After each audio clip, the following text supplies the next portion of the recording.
beberapa tokoh ulama dan advokat di beberapa kota dan daerah di Indonesia yang juga nanti akan kami bacakan nama-namanya turut serta menyetujui atas rencana pembacaan pernyataan bersama advokat tokoh dan ulama Jabodetabek dengan tema bebaskan Gus Nur, stop pembungkaman ulama, aktivis dan dakwah Islam berdalih delik kabar bohong. Sebagaimana kita ketahui bahwa pada saat pengajuan tuntutan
alihi washabihi ajmain. Qala Allah Ta'ala fil Qur'anil Karim, a'udzu billahi minasyaitonir rajim, ya ayyuhalladzina amanu in tansurullaha yansurkum wa yusabbit aqdamakum. Wa qala Nabi sallallahu alaihi wasallam, al muslimuna akhul muslim, la yadlimuhu wa la yuslimuhu wa la yakhdhulhu, amma ba'd. Pemirsa sekalian, juga seluruh kaum muslimin dimanapun berada, hari ini kami sejumlah tokoh, advokat, ulama di Jabodetabek, Jakarta, Bogor, Depok, Tangerang, Bekasi, namun juga meliputi beberapa tokoh ulama dan advokat di beberapa kota dan daerah di Indonesia yang juga nanti akan kami bacakan nama-namanya turut serta menyetujui atas rencana pembacaan pernyataan bersama advokat tokoh dan ulama Jabodetabek dengan tema bebaskan Gus Nur, stop pembungkaman ulama, aktivis dan dakwah Islam berdalih delik kabar bohong. Sebagaimana kita ketahui bahwa pada saat pengajuan tuntutan, saudara jaksa penuntut umum telah menuntut Gus Nur atau Sugi Nur Haja dengan tuntutan pidana maksimum dari ketentuan pasal 14 ayat 1 Undang-Undang Nomor 1 Tahun 1946, yakni dengan tuntutan 10 tahun penjara. Masalah yang dipersoalkan adalah ketika Gus Nur membimbing mubahalah saudara Bambang Trimulyono, di mana di dalam mubahalah Bambang Trimulyono, Bambang Tri memberikan keterangan yang meyakini bahwa ijazah SD, SMP, SMA, S1 Joko Widodo adalah palsu, kemudian dianggap sebagai kabar bohong dalam podcast yang dilakukan Gus Nur di dalam channelnya. Kemudian Gus Nur dianggap ikut membuat dan mengedarkan kabar bohong yang menerbitkan keonaran di kalangan rakyat. Nah, karena itulah kemudian Gus Nur dituntut 10 tahun penjara berdasarkan ketentuan pasal 14 ayat 1 Undang-Undang Nomor 1 Tahun 1946 tentang peraturan pidana. Nah, sebelumnya Gus Nur dianggap telah melakukan tindak pidana penodaan agama dan tindak pidana menyebarkan kebencian dan permusuhan kepada individu atau kelompok masyarakat berdasarkan sara, suku, agama, dan ras antar golongan. Jadi selain dituduh melakukan atau mengedarkan kabar bohong, Gus Nur juga dituduh telah melakukan penodaan agama dan juga telah menyebarkan sara.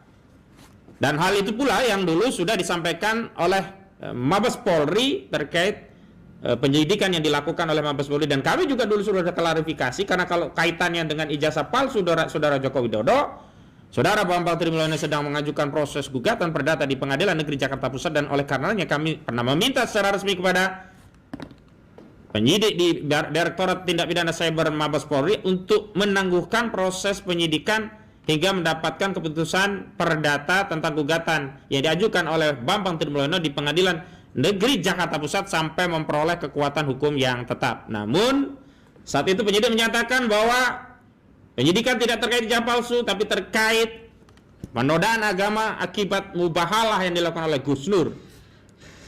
Namun ternyata di dalam proses persidangan materi utamanya masih berkaitan dengan ijazah palsu yang dianggap ya suatu kebohongan yang menerbitkan keonaran di kalangan rakyat.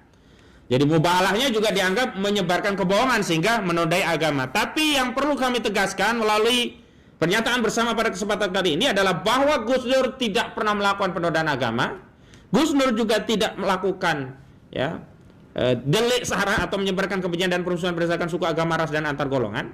Tetapi Gus Nur terakhir hanya dituntut karena mengedarkan kabar bohong. Konfirmasi bahwa Gus Nur tidak melakukan delik sara dan juga tidak melakukan penodaan agama ya terkonfirmasi dari tuntutan yang diajukan oleh saudara jaksa penuntut umum, di mana jaksa tidak menuntut Gus Nur karena melakukan penodaan agama, tidak menuntut Gus Nur karena telah melakukan perbuatan sara berdasarkan Undang-Undang ITE, tetapi Gus Nur dituntut 10 tahun penjara yang merupakan tuntutan maksimum dalam pasal kabar bohong ini kan ketentuan pasal 14 ayat 1 Undang-Undang Nomor 1 Tahun 1946.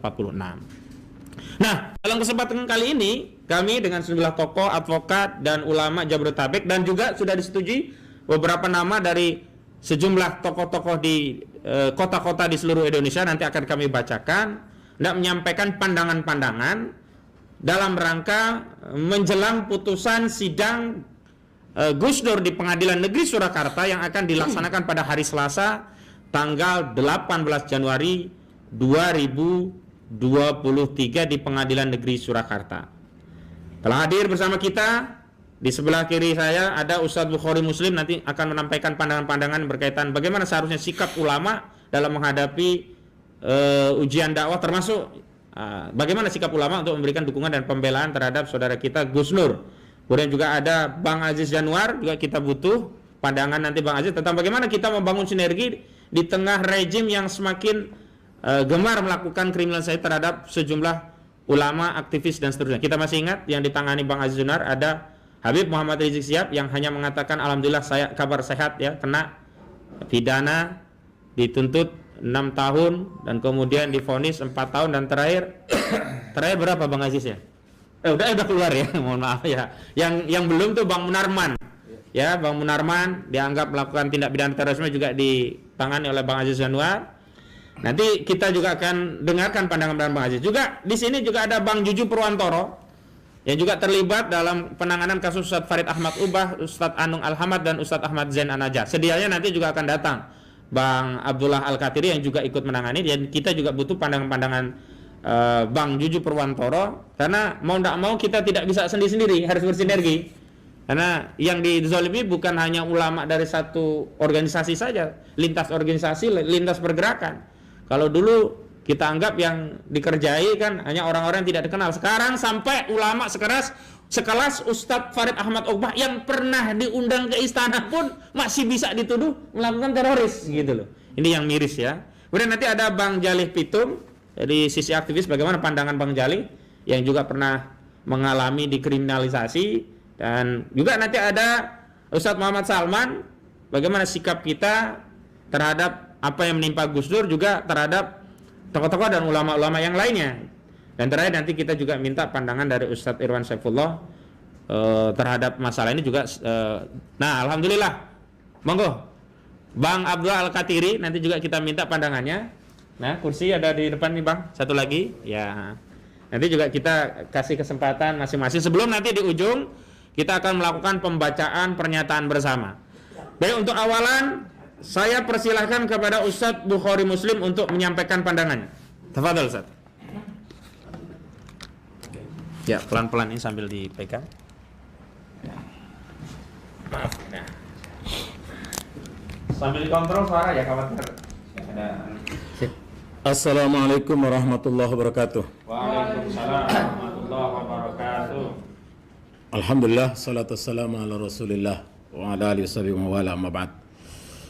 Ustaz Salman, Bang Edi, Bang Aziz Januar, Ustadz Hasinuddin, Bang Juju, Bang Jali, dan Pak Al-Katiri serta Ustadz Irwan, bahwa sikap ulama ini sebenarnya apa yang dilakukan ulama itu menjauhkan kita dari laknat Allah.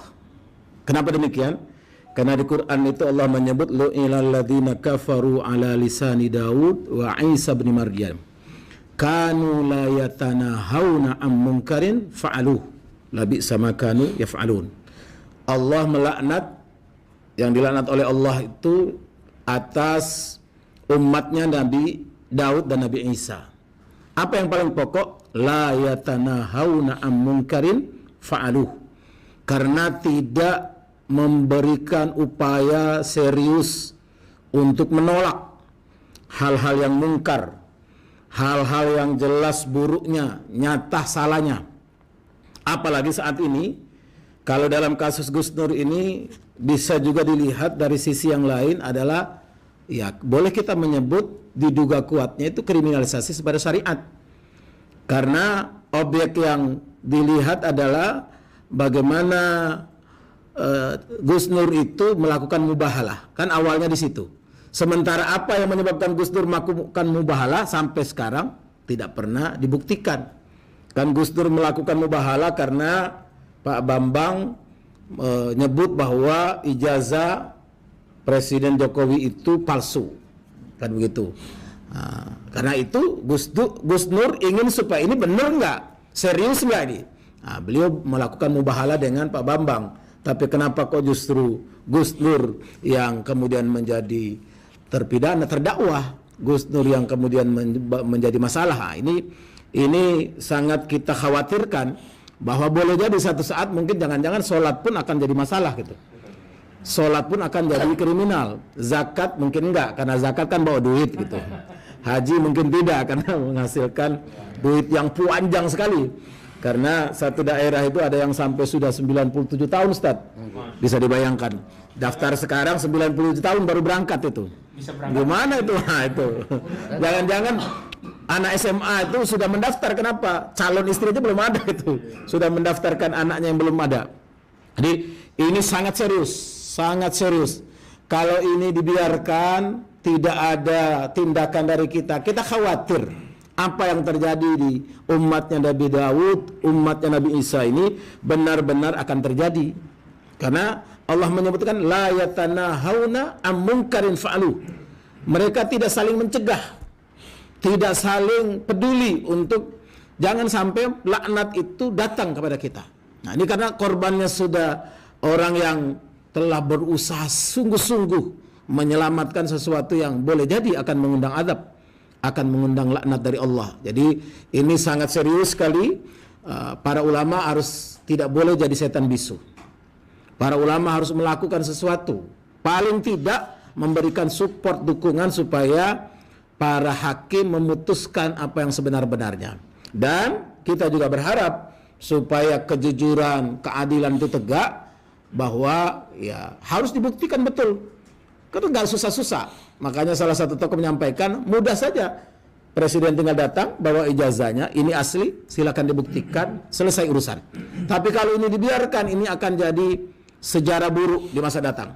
Jangan sampai kita sudah sekian kali punya presiden, tidak pernah penjara hanya karena persoalan yang sepele, persoalan yang ya apa namanya sangat memalukan lah kalau diangkat. Jadi kita sangat berharap peran para ulama ini bukan sekedar diam dan doa saja, tapi harus terjun, karena sangat kita khawatirkan. Boleh jadi ini satu syariat, mungkin nanti syariat yang lain lagi, karena ya misalnya ajaran Islam yang ya bisa jadi menjadi pengundang seolah-olah jadi masalah di tengah masyarakat. Jadi kita sangat mengharapkan dukungan untuk membebaskan Gus Nur, karena ini awal yang tidak baik dalam kecuali jelas-jelas bahwa dibuktikan ijazahnya tidak palsu dan Bambang Tri itu bersalah. Nah, itu pun sebenarnya Gus Nur tidak bersalah.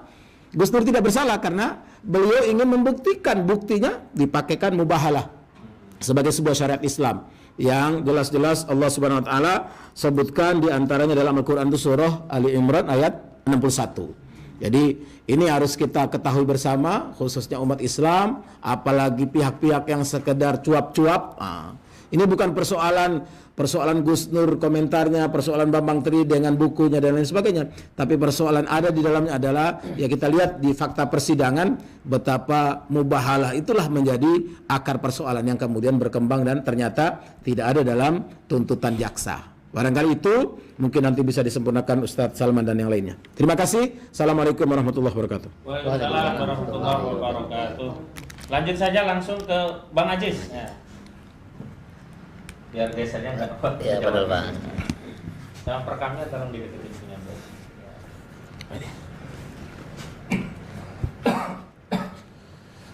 Ya, Assalamualaikum warahmatullahi wabarakatuh. Waalaikumsalam warahmatullahi wabarakatuh. Innalhamdulillah nahmaduhu wa nasta'inuhu wa nastaghfiruhu wa na'udzubillahi min shururi anfusina wa min sayyiati a'malina may yahdihillahu fala mudhillalah wa may yudhlil fala hadiyalah. Asyhadu alla ilaha illallah wa asyhadu anna Muhammadan abduhu wa rasuluhu la nabiyya ba'da. Terima kasih kepada Mas Ahmad, kemudian senior-senior saya semuanya di sini, para asatidz, para tokoh dan juga para begawan penegak hukum yang tanpa mengurangi rasa hormat tidak saya sebutkan satu persatu untuk mempersingkat waktu. Mas Ahmad, terima kasih untuk acara ini dan juga tim semuanya dan pemirsa sekalian. Saya di sini tadi dapat tugas untuk menyampaikan bagaimana kita harus bersinergi ya. Sebenarnya yang saya mau sampaikan, sinergi ini bukan hanya terbatas di para penegak hukum, dalam hal ini kuasa hukum atau pihak-pihak lainnya yang terkait. Dalam hal ini harusnya dari pihak masyarakat juga. Kenapa? Saya mau kasih sedikit insight supaya dalam memahami persoalan terkait penegakan hukum yang tidak adil dan diskriminatif ini, kita punya satu pola pandang atau berangkat dari sumber yang sama, berangkat dari sumber pandangan yang sama. Kenapa itu? Yang pertama adalah yang kita jadi concern adalah terkait kriminalisasi yang tadi sudah disebutkan oleh beberapa pihak termasuk Ustadz Bukhari barusan, adalah yang nyata kentara kepada tokoh-tokoh yang diduga oposisi atau banyak melakukan kritik saran kepada pihak penguasa. Ini tidak bisa kita pungkiri sama sekali karena ini nyata gitu kan, dan juga sangat terlihat. Buktinya apa? Buktinya tadi sudah disebutkan di awal, ada Habib Rizik bin Hussein bin Syihab, kemudian ada Habib Bahar, kemudian juga ada Pak Munarman, ada Ustadz Farid Atmah Ogbah, dan juga saat ini Gus Nur dan Bang Mantri dan sebagainya. Semua itu adalah orang-orang pihak-pihak yang secara konsisten kita sama-sama tahu bagaimana gaungnya dalam mengkritisi kebijakan publik, kebijakan pemerintah kepada masyarakatnya gitu kan. Yang semata-mata itu dilakukan karena cinta mereka kepada republik ini, kepada masyarakat, bangsa dan negara. Tidak lain tidak bukan. Buktinya apa? Mereka tidak digaji, tidak dibayar, tidak mau dapat pamor, apapun itu. Di sini juga ada Ustadz Edi Mulyadi yang sudah membuktikan apa yang saya katakan tadi. Artinya nanti kita bisa dengar juga dari insight beliau. Nah, ini membuktikan ada tujuan tertentu kepada tokoh-tokoh tersebut. Nah, kemudian apa sih, kenapa kita bisa mengatakan ini sebuah kriminalisasi? Sederhana saja. Yang pertama, penegakan hukumnya amburadul, dipaksakan ya. Orang mengatakan bohong, kemudian orang mengatakan sesuatu kesehatan terkait kondisi kesehatannya, dikatakan orang itu mengatakan kebohongan. Kemudian orang mengatakan tentang hal yang hak yang benar di suatu media, dikatakan menista agama, kemudian berubah lagi kebohongan gitu loh. Jadi ini hal-hal yang menurut saya penegakan hukum yang amburadul dan merusak sistem hukum itu sendiri, sistem penegakan hukum. Itu yang saya mau kasih contoh. Nah, ini sangat aneh. Kemudian yang kedua yang saya mau kasih garis bawah adalah diskriminasi. Oke, kalau kita memang tidak sepakat dengan pernyataan saya barusan soal bagaimana penegakan hukum itu sudah cocok, sudah oke gitu kan, sudah ajak dan sudah sesuai dengan ketentuan, bagaimana dengan penegakan hukum terhadap pihak lain yang melakukan hal yang sama? Nggak sama gitu kan, antara oposisi, antara penguasa, antara masyarakat biasa itu nggak sama. Saya bisa buktikan misalnya Habib Rizik dikatakan tentang kondisi kesehatannya dikatakan bohong. Kemudian banyak pihak-pihak lain yang mengatakan mau buyback Indosat, kemudian ada yang mau soal SMK dan lain sebagainya itu. Kemudian soal kerumunan Habib Rizik juga dipidana, sedangkan pihak lain yang melakukan hal yang sama tidak dipidana. Jangankan dipidana, dipermasalahan juga enggak. Ini kan berarti diskriminasi. Udah jelas 2 poin. Yang pertama penegakan hukum yang amburadul, yang kedua diskriminatif. Yang ketiga adalah tendensinya kepada oposisi dan pihak yang kritis tadi. Saya ulas sedikit ke yang awal. Kenapa itu? Karena memang orang-orang yang dibidik terhadap 2 perlakuan tadi, penegakan hukum yang amburadul dan diskriminatif tadi, adalah orang-orang yang nyata-nyata memang banyak mengkritisi pihak penguasa, gitu loh. Semata-mata itu bukan pribadinya ya, saya koreksi di sini, saya garis bawahi lagi, bukan pribadinya. Artinya yang dilakukan murni karena mereka sebagai pejabat publik, dan itu sah. Sebagai di dalam iklim demokrasi itu check and balance itu biasa, dan mereka ini nggak dibayar loh. Bukan seperti anggota dewan, bukan seperti pihak-pihak lain yang memang ditugaskan untuk melakukan check and balance dan kemudian mendapatkan bayaran dari negara. Mereka enggak, tulus ikhlas lillahi ta'ala insya Allah. Seperti itu. Jadi 3 poin ini yang menurut saya kita harus berangkat overview kita terkait dengan kriminalisasi ini sama. Dan ini bisa menimpa siapapun dari kalangan masyarakat yang memang masuk kategori tadi yang saya katakan. Kemudian kenapa sih ini berbahaya? Kenapa? Karena yang pertama, ini sangat merusak sistem penegakan hukum. Bagaimana hukum dijadikan tools, dijadikan alat untuk mengkriminalisasi, untuk melakukan segala daya upaya ya daripada penguasa, ya bukan digunakan untuk menegakkan keadilan, untuk ketertiban bukan, tapi untuk mencapai, untuk membungkam ini bahaya dalam sistem hukum. Masa hukum digunakan untuk hal tersebut? Kan itu bukan tujuan dari hukum. Kemudian yang kedua, ini mengoyak rasa keadilan. Bagaimana si A, si Fulan dihukum, tapi si Fulan B tidak dihukum. Padahal perlakuannya sama. Padahal katanya setiap orang sama di mata hukum atau equality before the law. Dan asas itu masih ada di Indonesia, dipakai dalam suatu penegakan hukum, suatu undang-undang, suatu aturan. Nah, yang ketiga adalah ini tentu saja membunuh demokrasi Pancasila itu sendiri. Bagaimana dalam iklim demokrasi yang kita akui itu bagaimana orang bebas berpendapat tapi dibungkam, dikriminalisasi, di stop mereka medan berpikir dan penyampaiannya dengan narasi-narasi soal pelanggaran hukum yang sebenarnya jauh panggang daripada api gitu loh. Ini menurut saya sangat-sangat untuk kedepannya dapat membunuh demokrasi Pancasila itu sendiri. Yang keempat adalah ini rentan membuat bangsa ini dari perpecahan. Tentu saja keadilan itu adalah salah satu alat perekat. Ketika keadilan itu tidak ada, sulit didapatkan, maka perpecahanlah yang benih-benihnya itu akan timbul. Yang terakhir adalah ini tentu saja menghancurkan sendi-sendi persatuan bangsa. Jadi jangan dikira yang dilakukan oleh pihak-pihak yang jahat tersebut yang mengkriminalisasi, memperkuat dengan buzzernya, kemudian juga alat-alat penegakan hukum dipakai untuk membungkam pihak-pihak yang kritis. Ini tidak merusak persatuan bangsa, sangat merusak gitu loh. Bagaimana bisa dalam iklim demokrasi yang sudah disepakati, tapi orang-orang yang melakukan kritik dan saran kemudian dibungkam dengan sedemikian rupa. Kemudian yang terakhir saya mau sampaikan adalah bagaimana kita menyikapinya. Yang pertama adalah kita harus membangun kesadaran. Tadi saya sudah sampaikan kesadaran untuk yang saya tadi sudah sampaikan bahwa ini harus kita waspadai, ini nggak boleh. Kebencian kita kepada suatu kaum, kepada masyarakat, kepada siapapun tidak boleh kita menjadikan kita tidak adil. Itu yang saya mau bangun yang pertama.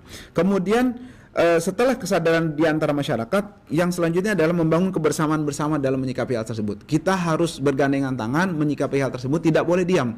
Karena diamnya kita akan membuat kezaliman ini akan makin merajalela dan tidak menutup kemungkinan Anda yang diam ini nanti kena.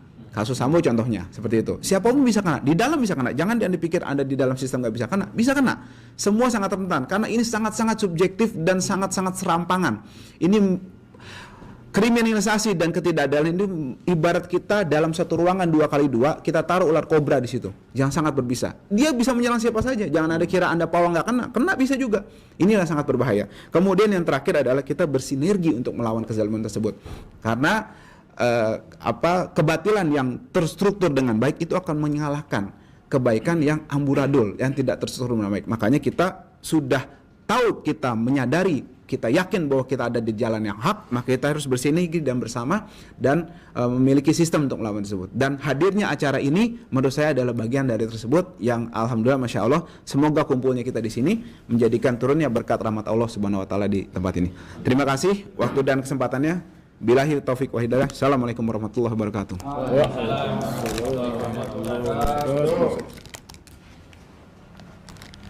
Ya. Tadi pagi saya mendapatkan artikel yang menyentuh ditulis oleh Ustadz Arif B. Iskandar. Beliau sampaikan sebuah hadis bahwa di dalam bulan Ramadan itu ada satu malam yang lebih utama daripada 1000 bulan, yakni malam Lailatul Qadar. Ternyata ada peristiwa yang lebih daripada satu malam Lailatul Qadar. Apa itu? Yakni bersiap siaga menjaga ya diri agar tetap terjaga di benteng perbatasan dalam rangka jihad fi sabilillah. Luar biasa. Namun karena kita suasananya tidak jihad, tidak perang, ternyata kita juga bisa mendapatkan pahala layaknya jihad fi sabilillah. Apa itu? Yakni dakwah amar ma'ruf nahi mungkar kepada penguasa yang zalim. Karena dikatakan di dalam hadis ya, Sayyidus Syuhada adalah Hamzah bin Abdul Muthalib, dan seorang lelaki yang menyeru kepada penguasa zalim agar berbuat yang hak begitu, lalu dia meninggal karena seruan itu, maka dia statusnya Sayyidus Syuhada. Nah, karena itu di dalam suasana Ramadan ini, di tengah-tengah kita juga menjalankan aktivitas puasa, etika, sholat dan seterusnya, kita juga tidak meninggalkan satu amalan yang luar biasa dahsyat, yakni amar ma'ruf nahi mungkar. Bukan hanya amar ma'ruf nahi mungkar biasa, tapi amar ma'ruf nahi mungkar kepada penguasa agar tidak bertindak zalim, agar tidak mengeluarkan keputusan yang zalim kepada Gus Nur, dan bukan hanya kepada Gus Nur. Kalau tidak kita persiapkan diri untuk mengantisipasi apa yang dialami Gus Nur, juga bisa dialami oleh ulama, ustadz dan aktivis lainnya. Selanjutnya saya persilakan Bang Edi Mulyadi dari sisi opini media untuk memberikan pandangan. Beliau adalah wartawan senior. Mudah-mudahan kita juga mendapat tambahan pencerahan agar kita bisa juga membantu ya pertarungan hukum ini dengan pertarungan opini. Karena hari ini sedahsyat apapun pertarungan hukum di ruang persidangan, kalau tidak di backup opini menjadi kurang bernilai begitu. Terima kasih kepada Bang Edi, kami persilakan. Tafadhol Bang. Allahu Akbar. Masyaallah. Bismillahirrahmanirrahim. Assalamualaikum warahmatullahi wabarakatuh. Waalaikumsalam warahmatullahi wabarakatuh. Alhamdulillah, salawat dan salam semoga Allah limpahkan pada Nabi Muhammad sallallahu alaihi wasallam serta keluarga, sahabat dan pengikutnya yang setia dengan risalah yang dibawanya sampai akhir zaman kelak. Amin. Mudah-mudahan kita termasuk dalamnya. Amin ya rabbal alamin. Seperti kata Ustadz nggak kedengerannya dia lawyer tapi Ustadz sebetulnya ini. Ahmad Qasinuddin ini keren luar biasa. Oh ya, Ustadz yang nyamar jadi lawyer. Iya. Jadi betul banget bahwa bersidang di era rejim seperti ini tidak bisa menyerahkan bulat-bulat kepada ruang sidang. Ya, ada wartawan apa sih namanya? Lawyer senior dua di ujung tuh. Yeah. Bang Kalpiri sama Bang Juju. Jadi hanya mengandalkan di ruang-ruang sidang itu, mohon maaf kalau saya melancang mengatakan, sama saja menyerahkan layar kita ke Algojo. Karena di ruang sidang itu full dalam kuasa hakim, dan kalau hakimnya bagus hakim, tapi kalau hakimnya brengsek dia berkolaborasi main mata dengan jaksa. Jadi menyerahkan full di ruang sidang sehebat apapun lawyer kita, pengacara kita, ya cuma berargumen gitu loh. Kalau memang sudah pokoknya susah, pokoknya harus ditimpe, ya, pokoknya harus sekian tahun gitu kan. Dulu waktu kita masih muda, aktivis zaman tahun 80-an itu ada istilah vonis sebelum sidang. Ya, tahun 80-an Bang Juju udah praktek belum, saya nggak tahu tuh. 80-an kejauhan sedikit. Masih kuliah ya, itu ada istilah vonis sebelum sidang. Jadi kita udah hampir pasti tokoh-tokoh yang mereka sebut cuman ekstrim kiri, ekstrim kanan, itu udah ditarget banget ya, Abdul Qadir Jalani dan sebagainya itu. Ada vonis sebelum sidang. Nah, dalam konteks ini makanya seperti kata Ustadz Ahmad Qasinuddin tadi, betul banget bahwa diperlukan opini. Itu sebabnya kemarin saya benar-benar berterima kasih dengan Ustadz Ahmad Qasinuddin, Ustadz Irwan Saifullah yang mengelola mengelola opini di luar ya dengan sangat bagus. Setiap kita break sidang atau selesai sidang kita kasih keterangan pers. Dan akhirnya walaupun awal-awalnya cuma kita-kita aja, youtuber-youtuber, akhirnya juga media-media ikut nimbrung juga, dan itu memang bagus juga. Walaupun, nah nanti kita bicara soal perspektif. Walaupun ya, tapi itu bagus juga ada suara-suara. Dan ketika saya selalu habis sidang tuh saya selalu ngobrol di dalam, di bawah. Itu ada pejabat polisian, pangkatnya AKBP, lumayan posisinya di situ. Itu selalu diskusi gitu. Bro, gimana tadi bro? Saya udah baca bang, abang bagus gimana? Jangan nyenengin gua loh, saya bilang gitu kan. Enggak, abang nggak ngomentarin hakim, itu bagus. Abang please jaga jangan sampai nyinggung hakim. Biar gimana pun hakim manusia, kalau tersinggung repot kita, dia bilang gitu kan. Yang abang lakukan itu cuma review saksi-saksi segala macam, itu bagus bang. Nah, bener loh, bener. Jadi gimana, aman bro, aman bang gitu. Begitu kan udah. Nah itu penting itu ya, walaupun nanti kita masuk perlunya kita ya para YouTuber dan khususnya media-media Islam, saya berharap nih teman-teman yang media Islam ini entah nonton dari channel siapa, nonton siaran ini. Karena apa? Karena mereka, saya nggak tahu wartawan-wartawan mereka yang disebut media mainstream itu, apakah mereka punya misi atau hanya keluguan mereka. Tapi sebagai orang yang pernah bekerja di media besar ya, itu kita ada rapat-rapat. Sehari itu ada 2 kali rapat pagi jam 7:30, itu rapat perencanaan.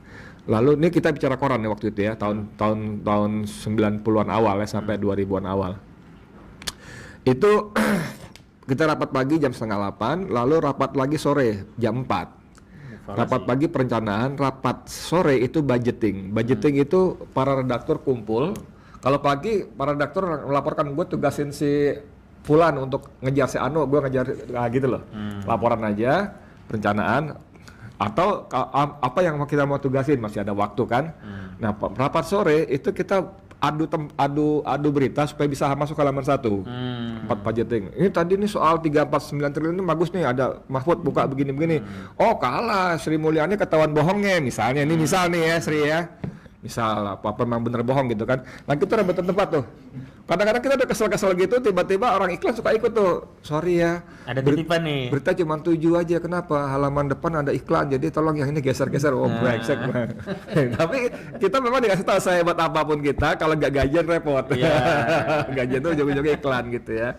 Nah, tapi di luar itu kita suka ada tim khusus yang melototi satu kasus yang tertentu ya.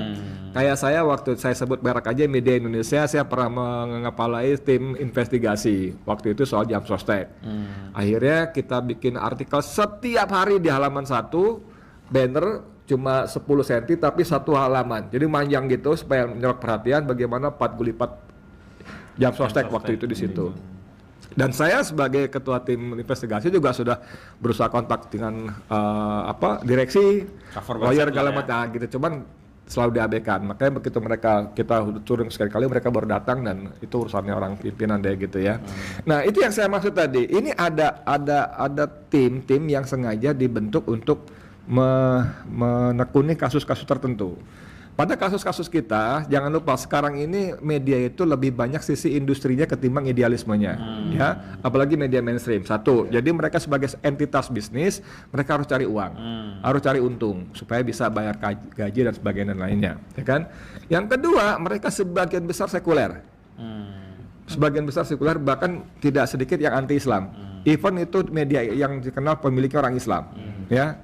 Nah, begitu masuk masalah seperti ini mereka mulai mainkan yang disebut dalam Islam media itu namanya agenda setting. Lalu mereka bikin framing. Agenda setting itu sudah diatur. Kita harus mengarahkan si X ini bajingan. Kita harus outputnya si X ini penjahat, radikal dan sebagainya. Lalu framingnya seperti itu. Bagaimana caranya kita ketemu si X narasumber lain untuk membenarkan asumsi-asumsi kita. Tentu kita cari sumber-sumber yang pro dengan misi kita. Ya carilah para buzzer. Ini gimana nih UBM nih? Wah UBM gitu kan dan sebagainya. Tapi kan nah itu satu. Yang kedua, begitu dapat informasi yang lengkap. Jadi istilah wartawan harus independen itu mohon maaf bullshit. Harus masalahnya berimbang itu mohon maaf lagi bullshit. Karena begitu dia mendapat fakta-fakta, walaupun ada kewajiban untuk cover buat saya tadi, dia akan memilih fakta-fakta untuk diturunkan. Fakta misalnya Aziz ngomong UBM itu orang baik, lo kemakan fitnah misalnya begitu ya. Oke, diambil tapi taruh di ujung paling bawah yang orang udah segera baca. Gitu loh. Ada fakta-fakta kan wartawan punya tanda kutip Merdeka dia milih punya mana. punya istilah undang-undang dasar ada ada presiden namanya prerogatif. Prerogatif. Punya prerogatif untuk fakta-fakta itu. Ya. Jadi dia susun tuh fakta-faktanya.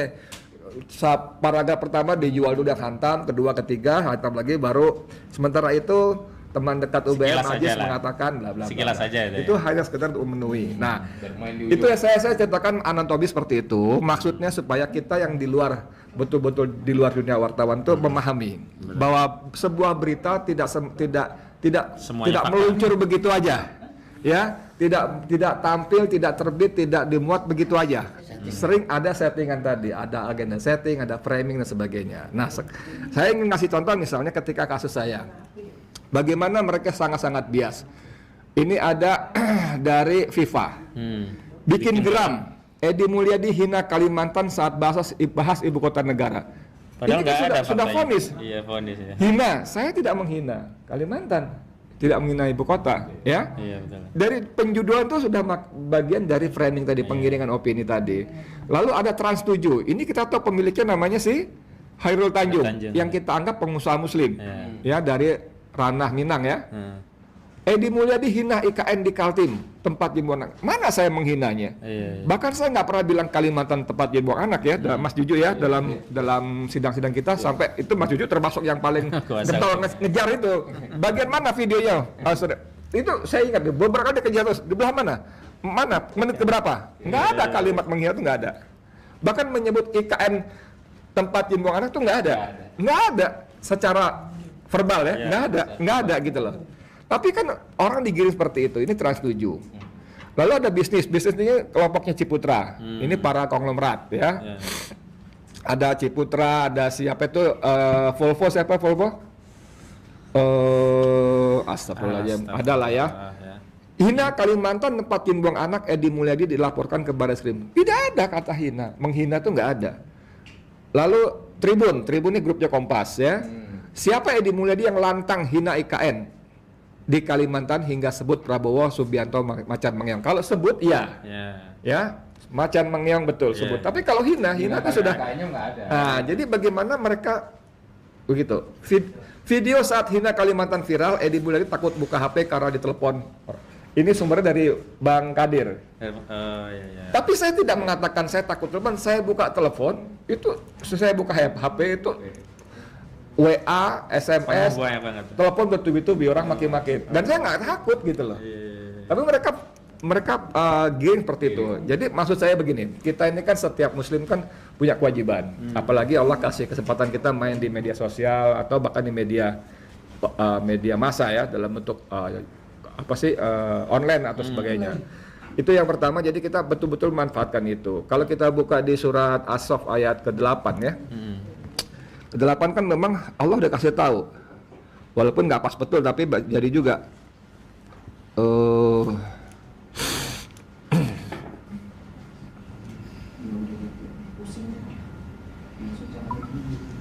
yuriduna liyutfi'u nurallahi bi afwahihim, itu kan? Wallahu mutimmu nurihi walau karihal musyrikun. Kok 61 dong ya? Salah lihat. Ayat 8-nya. Nih kan, a'udzubillahi minasyaitonir rajim, yuriduna liyutfi'u nurallahi bi afwahihim wallahu mutimmu nurihi walau karihal kafir. Jadi mereka memang ingin memadamkan cahaya agama Allah, cahaya agamanya sendiri atau cahaya orang-orang yang berkhidmat untuk menegakkan agama itu. Dan kita walaupun Allah sudah jamin mutimu gitu loh, akan menyempurnakan tetap, tapi kan ada peran kita, ada kontribusi kita. Jadi perang kita sekarang ini adalah perang seperti tadi bilang, tadi siapa tadi bilangnya bahwa perang kita itu perang handphone gitu loh. Perang medsos, perang YouTube, perang Twitter, perang grup-grup WA segala macam, sampaikan itu, apalagi kita punya YouTube gini. Jadi please teman-teman, saya berharap betul-betul teman-teman media Islam ini minim sekali selama ini. Sangat minim ya, baik kasus saya, kasus Gus Nur, kasus siapa, Ustadz Farid Obar dan semuanya itu minim sekali. Saya nggak tahu mereka ada di mana, masih ada atau enggak. Ini saya kira sebenarnya tadi Bang UBM bisa kasih informasi kita, teman-teman tuh ada di mana sekarang gitu loh. Kan beliau ini ada bergaulan juga. Saya anggota itu juga, PJMI juga, Perhimpunan Jurnalis Muslim Indonesia, tapi nggak tahu. Saya kira gitu, Om Ahmad Qadiri sebagai pengantar. Makasih banyak. Baik. Assalamualaikum warahmatullahi wabarakatuh. Assalamualaikum warahmatullahi wabarakatuh. Allah Subhanahu wa taala berfirman di dalam Al-Qur'an surah Al-Hujurat ayat 6, ya ayyuhalladzina amanu in ja'akum fasikum binaba'in fatabayyanu. Wahai orang-orang beriman, jika datang kabar dari orang-orang fasik, maka periksalah. Nah, disinilah pentingnya kita selaku YouTuber atau aktivis sosial media ketika mendapat berita-berita yang di framing negatif dari orang-orang fasik yang tidak suka kepada aktivis, tidak suka kepada dakwah amar ma'ruf nahi munkar, maka dengan pena kita, lisan kita, ya, kita harus hilangkan framing negatif tadi dan kemudian kita bantu dengan pemberitaan yang memberikan dukungan positif. Termasuk saya memohon kepada seluruh YouTuber, aktivis sosial media untuk bisa ikut mendukung Gus Nur. Karena selama ini di framing Gus Nur itu sebagai penista agama, faktanya nggak ada. Dan dalam tuntutan juga bukan dengan pasal penistaan agama. Tapi orang-orang yang berulang kali menyebut penistaan agama kan nggak bertanggung jawab itu. Nggak pernah diminta pertanggungjawaban. Harusnya kan berarti Barreskrim mengedarkan kabar bohong. Iya kan, menerbitkan keonaran juga begitu. Makanya saya selalu protes kalau ada ulama kita dalam tahap penyidikan dipamer-pamerin oleh penyidik. Padahal belum tentu terbukti. Ustadz Farid Oqbah, Ustadz Anung Alamat kan dulu begitu. Dikatakan teroris, dikatakan menggerakkan orang teroris dan seterusnya. Ternyata ujung-ujungnya hanya menyembunyikan informasi terorisme. Padahal di KUHP tidak ada satu pasal pun yang memerintahkan kepada penyidik saat melakukan penyidikan untuk mengekspos pasal-pasal itu. Harusnya penyidik bawa ke persidangan, terbukti di sanksi, nggak terbukti selesai. Kenapa? Karena ada asas presumption of innocence. Sekarang ini justru penyidikan itu dijadikan sarana kontestasi untuk memframing negatif para ulama, para aktivis yang baru kena kasus dugaan. Begitu divonis nggak pernah itu ada dari Barreskrim. Misalkan dari Densus minta maaf, Bapak kaum muslimin saya minta maaf, ternyata Ustadz Farid Oqbah tidak terlibat terorisme. Ternyata Haji Murarman tidak terlibat terorisme, hanya kena pasal menyembunyikan informasi terorisme. Ada nggak seperti itu? Kan nggak ada. Nah, disitulah peran dari media untuk bisa mengabarkannya tentang kondisi yang sesungguhnya. Baik, karena di sini juga ada Bang Abdullah Al-Katiri yang beliau juga terlibat langsung menangani sejumlah kasus-kasus penting, termasuk Ustadz Farid Oqbah juga beliau ikut terlibat. Kita beri kesempatan beliau, setelah itu nanti Bang Juju, baru ke Bang Jali. Pada Bang Al-Katiri dipersilahkan. Ya. Pelan-pelan takut dulu. Ya, pelan-pelan. Sambil dicek ya, suara masih ada atau enggak? Aman ya? Bismillah. Nah.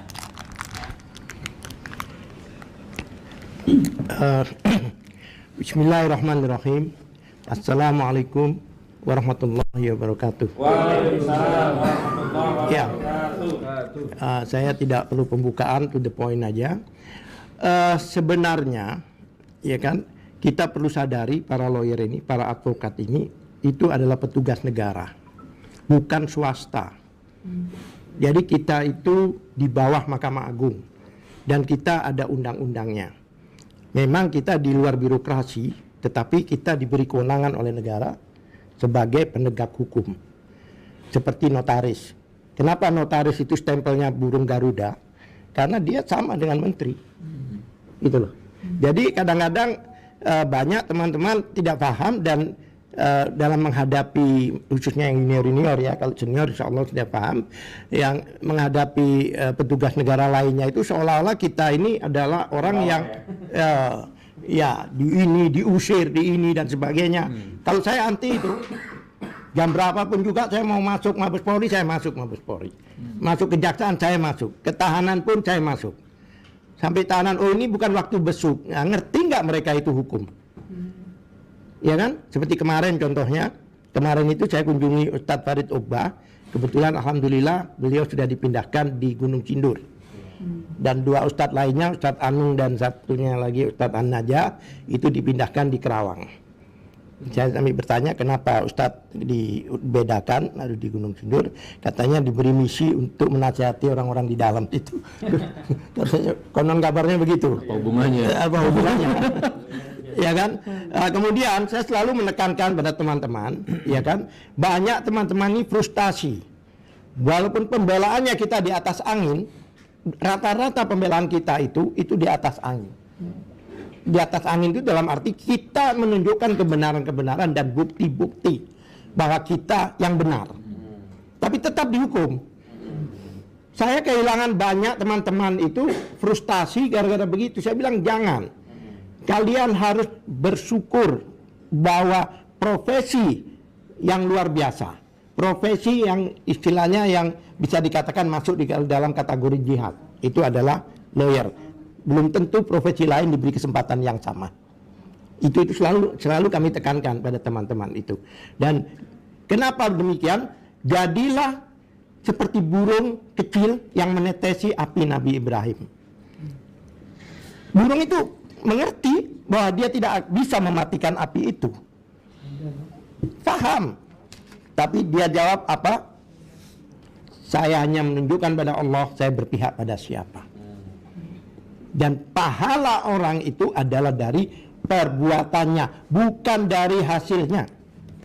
Kalau kita mau cari memang pahala yang luar biasa, disinilah tempat kita berjuang. Itu the point aja. Kemudian Indonesia ini termasuk terlambat. Ada radikul dan sebagainya. Kemudian ada lagi khilafah dan sebagainya. Padahal di negara lain sudah tidak ada lagi itu. Hanya orang per orang aja. PBB pun menyatakan bahwa memerangi anti-Islamofobia. Semua itu dasarnya anti-Islamofobia. Ratusan negara, walaupun bukan negara Muslim, itu sepakat bahwa Islamofobia itu harus diperangi. Saya melihat persidangan-persidangan ini bukan hanya masalah kasus atau perkara, tapi adalah masalah Islamofobia. Itu kalau saya melihat. Terbukti ya, di Amerika kemarin sekitar 40.000 kalau nggak salah itu tentara membuang itu medali emasnya ke sungai itu, dilempar. Kenapa? Mereka merasa dibohongi.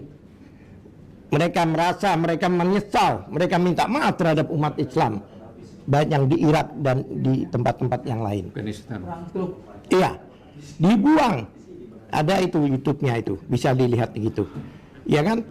Kemudian anggapan dugaan kriminalisasi memang benar menurut saya. Kami yang di lapangan, Pak Juju, saya, saudara kami Ajis, kemudian Ahmad juga di lapangan kita yang berhadapan langsung. Memang betul kriminalisasi. Sekarang bayangkan, karena waktunya sedikit saya to the point ya, masalah Ustadz Farid Ubah dan kawan-kawan. Mana ada pidana, ada dissenting itu. Dan dissenting itu di pengadilan negeri. Baru kali ini, ya kan, ada putusan, ada dissentingnya di pengadilan negeri. Memangnya MK ya? Biasanya MK atau MA. Tidak ada. Karena apa? Karena ini menunjukkan hakim yang Muslim itu berpihaknya terhadap Muslim. Jadi yang bayangkan, dua hakim menyatakan bersalah. Satu hakim menyatakan tidak bersalah. Kan aneh. Jadi kami ini lawyer bersama hakim, bukan sendirian. Ternyata begitu kita siapa yang mengatakan bersalah tidak, ternyata yang mengatakan tidak bersalah itu adalah hakim yang beragama Islam. Yang dua orang itu non-Muslim. Bisa aja teman-teman, ini dugaan Islamofobia ini, bukan masalah persidangan ini. Aneh kan? Pidana loh, kalau perdata masuk akal lah. Ini pidana. Berarti dia sepakat bahwa pasal-pasal itu tidak tepat. Dia sepakat bahwa teroris itu tidak ada di dalam perkara ini. Ya kan? Itu masalah hakimnya, dissenting itu.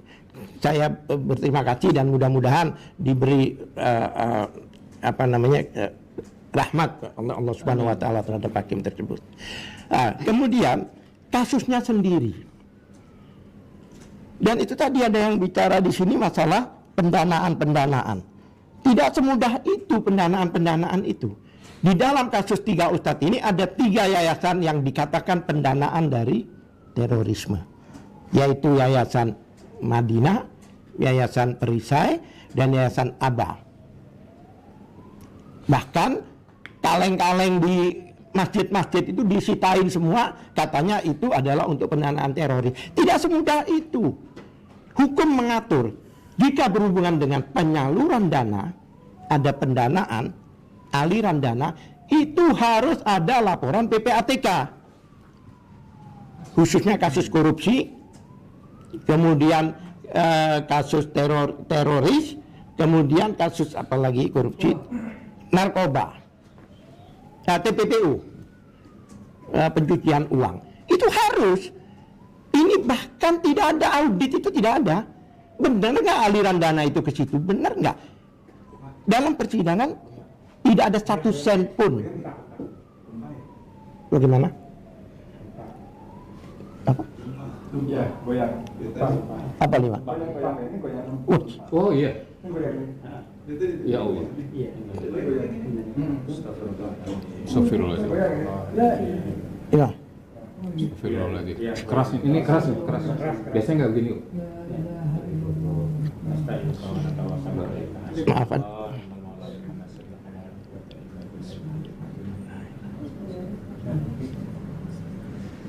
Biasanya nggak sampai gini, keras. Keras. Keras. Berasa.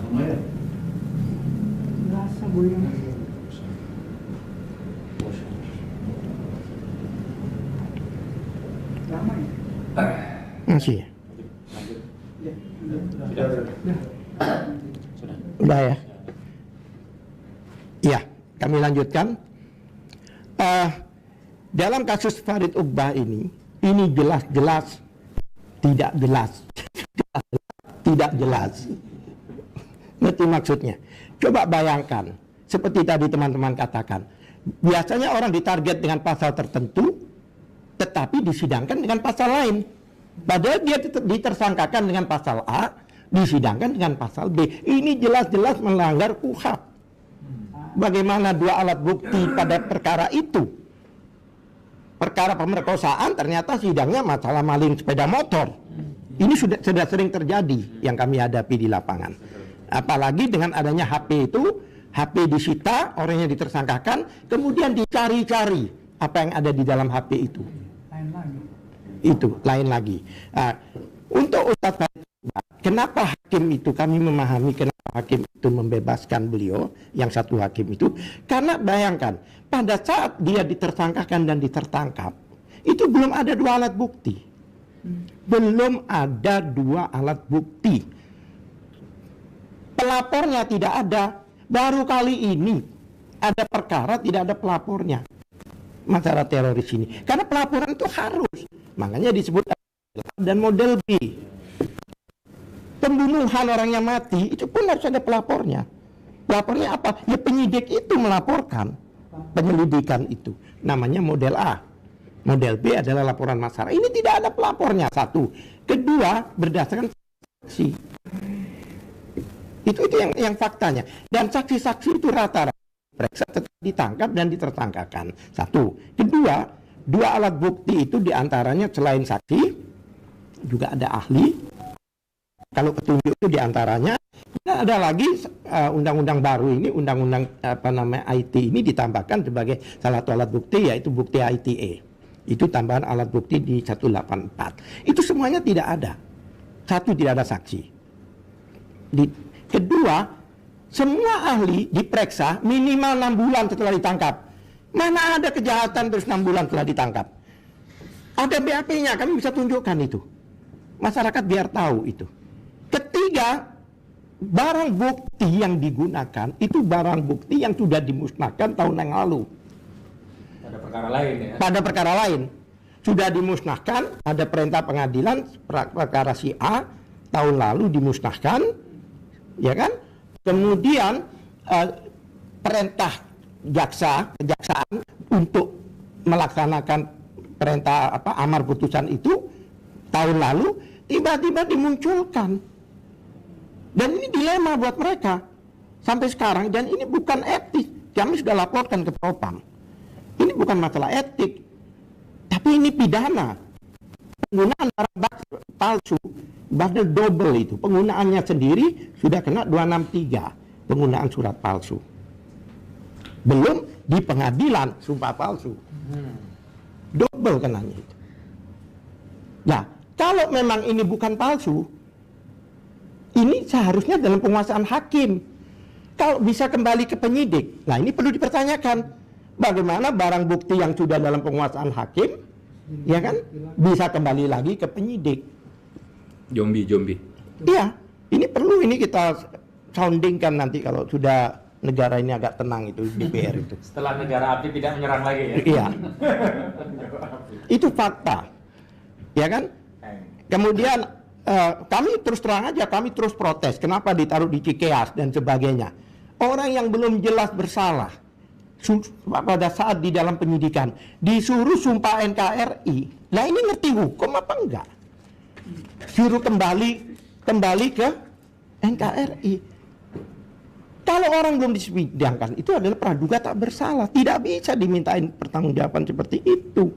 Bahkan kata-kata, salah satu kata-kata yang saya baca di media, bahwa Pancasila itu tidak bertentangan dengan syariah. Yang ngomong bertentangan dengan syariah itu siapa? Tidak ada orang Islam mengatakan Pancasila bertentangan dengan syariah. Tidak ada. Di mana ada? Orang Islam tidak pernah galau dengan Pancasila. Tidak pernah. Karena apa? Karena syariah itu adalah tauhid. Pancasila itu adalah tauhid. Kemudian masalah mubahalah. Ya, kemudian masalah orang dibilang sehat terus di penjara. Sehat, oh berarti bohong. Jadi hati-hati kalau Bapak bawa obat di kantong Bapak ditanya sehat, ternyata ada obat di kantong Bapak kena, dibilang bohong. Bapak sakit kok bilang sehat, bisa dipidana. Iya. Kemudian satu kasus lagi yang berhubungan dengan ini Jakarta Barat, yaitu Khairul Anwar. Khairul Anwar itu juga demikian. Seorang mubalek, anggota MUI Bengkulu, ya kan? Seorang mubalek MUI, bahkan dia iya. Itu juga dikenakan menyembunyikan teroris. Dan bagaimana orang yang dai berceramah tidak pernah menyinggung-nyinggung soal kejahatan dikatakan teroris, ya kan? Baiklah kalau gitu, karena waktunya juga terbatas dan masih banyak teman-teman yang belum mendapat giliran, saya sampaikan di sini. Terima kasih. Ya. Oh ini. Baik. Fakta yang terjadi pada kasus Ustadz Farid Oqbah itu juga terjadi pada Gus Dur. Karena itu kita memang butuh mendukung penuh melalui pernyataan bersama nanti. Dan Gus Dur pun juga sama. Di awal dianggap melakukan penodaan agama, dianggap menyebarkan delik sara, begitu. Ternyata tuntutannya hanya mengedarkan kabar bohong. Sementara objek kabar bohong itu kan ijazah palsu. Nah, sejak awal sampai nyaris putusan tanggal 18 April nanti, itu ijazah aslinya tidak pernah diperlihatkan di persidangan. Yeah. Nah, itu kata kuncinya sebenarnya itu. Kalau ijazah aslinya ada diperlihatkan di persidangan, sebenarnya ya masih masuk akal lah. Ini faktanya ijazah asli itu tidak ada di persidangan. Dan ini yang kemudian membuat kita semua punya alasan untuk menuntut agar Gus Dur dibebaskan. Baik, selanjutnya secara politik hukum, tolong Bang Juju Purwantoro untuk bisa menyampaikan pandangannya. Kami persilakan.